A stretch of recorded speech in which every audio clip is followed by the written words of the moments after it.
Subscribe कर दो यार। किसी ने बड़े कमाल की बात कही है कि हे प्रभु, मुझे इतना नीचे मत गिरा देना कि मैं आवाज देता रहूं और आप ना सुन पाए, और हे प्रभु, मुझे इतना ऊपर मत उठा देना कि आप आवाज देते रहें और मैं ना सुन पाऊं। हाय गाइस, मेरा नाम है आरजे कार्तिक। आपके लिए एक छोटी सी कहानी। ये कहानी एक घुड़साल के कस्तबल के मालिक की, जिसके पास में बहुत सारे घोड़े थे, लेकिन उम्र के ढलान के साथ में उम्र जाती जा रही थी और घोड़े भी कम होते जा रहे थे। उसके पास में एक ऐसा समय आया कि सिर्फ 2 घोड़े बचे थे। उसका एक लड़का भी था। वो चाहता था कि उस बिजनेस को लड़के को सौंप दे, लेकिन उसे भरोसा नहीं था कि बच्चे में समझ है कि नहीं है, वो संभाल पाएगा कि नहीं संभाल पाएगा। वो कहते हैं ना, जब बुरा समय आता है तो ज्यादा ही बुरा आता है। इस व्यक्ति की जिंदगी में बुरा समय चल रहा था और इतना बुरा आया कि उन 2 घोड़ों में से भी एक घोड़े की आंखें कमजोर होने लगी, उसे दिखाई देना कम होने लगा और धीरे धीरे काफी इलाज करवाया उसके बाद में भी उसकी आंखें चली गई, वो अंधा हो गया। अभी जो 2 घोड़े थे ये साथ साथ जाते थे बाहर किसी काम से, तो वापस नहीं आ पाते थे। एक तो पहुंच जाता था, दूसरा वाला रास्ता भटक जाता था। इस आदमी को बार बार उसे ढूंढने के लिए जाना पड़ता था। ये परेशान रहने लगा था। एक दिन उदास बैठा हुआ था अपने अस्तबल में। तब इसका लड़का आया, उसने देखा कि पापा उदास हैं, तो उसने पूछा कि पापा क्या हुआ। तो इस व्यक्ति ने बता दिया कि क्या करूं, मेरा तो समय खराब चल रहा है। उस लड़के ने इस व्यक्ति को एक बहुत ही बेसिक सा आइडिया दिया, बहुत सिंपल सा आइडिया। उसने बोला कि पापा, आपके दिमाग में आइडिया क्यों नहीं आया? बहुत सिंपल सी बात है, जो घोड़ा सही है उसके गले में घंटी बांध दीजिए। मुझे मालूम है इन दोनों घोड़ों की दोस्ती अच्छी है, ये जहां भी जाते हैं साथ में जाते हैं।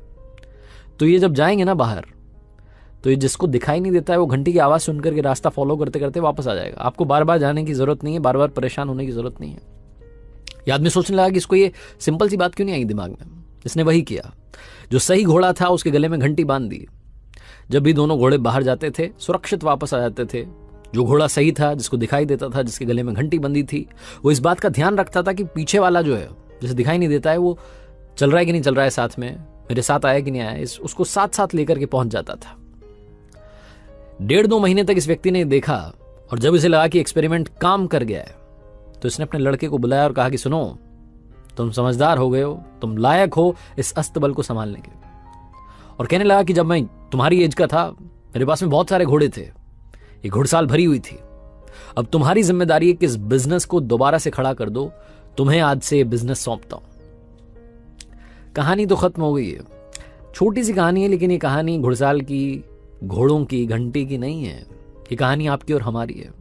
अस्तबल का मालिक यानी कि वो ऊपर वाला जो हम सब का मालिक है। और ये जो 2 घोड़े हैं ना, ये आप में से और हम में से ही लोग हैं। इस वक्त इस धरती पर ये दोनों घोड़े मौजूद हैं।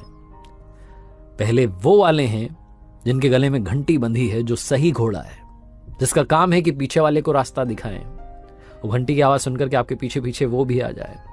और दूसरे वो वाले हैं जिनको दिखाई देना कम हो गया है, जो इस वक्त उस अंधे घोड़े के किरदार में, जिनको मदद की जरूरत है। हम में से बहुत सारे लोग हैं जो कि अपनी जिम्मेदारी निभा रहे हैं। छोटा सा काम है, छोटी सी बात है जो आपके साथ शेयर करना चाहता था कि अगर आप सक्षम हैं तो ये मान के चलिए कि ऊपर वाले ने आपको वो घोड़ा बनाया है जिसके गले में घंटी बंधी है, जिसकी जिम्मेदारी है कि उस पीछे वाले घोड़े को रास्ता दिखाएं। और अगर आप इस वक्त उस घोड़े के किरदार में हैं जिसको दिखाई कम दे रहा है, जिसको रास्ता नहीं दिख रहा है, तो यकीन मानिए, विश्वास करिए, आपकी जिंदगी में भी वो घोड़ा आता ही होगा जिसके गले में घंटी बंधी है। ज्ञान की बातें बहुत सारे लोग करते हैं, ज्ञान सबके पास है, मुस्कान बांटते चलिए, यही आपसे कहना है। एक बार फिर से कहूंगा, ऊपर वाले के आशीर्वाद के साथ, अपनी सच्ची मेहनत के साथ और अपनों के प्यार के साथ कर दिखाओ कुछ ऐसा कि दुनिया करना चाहे आपके जैसा। याद रखिए, हर सोमवार सुबह 9:30 बजे मेरे साथ देखिए फेसबुक, यूट्यूब, इंस्टाग्राम पर एक नई कहानी।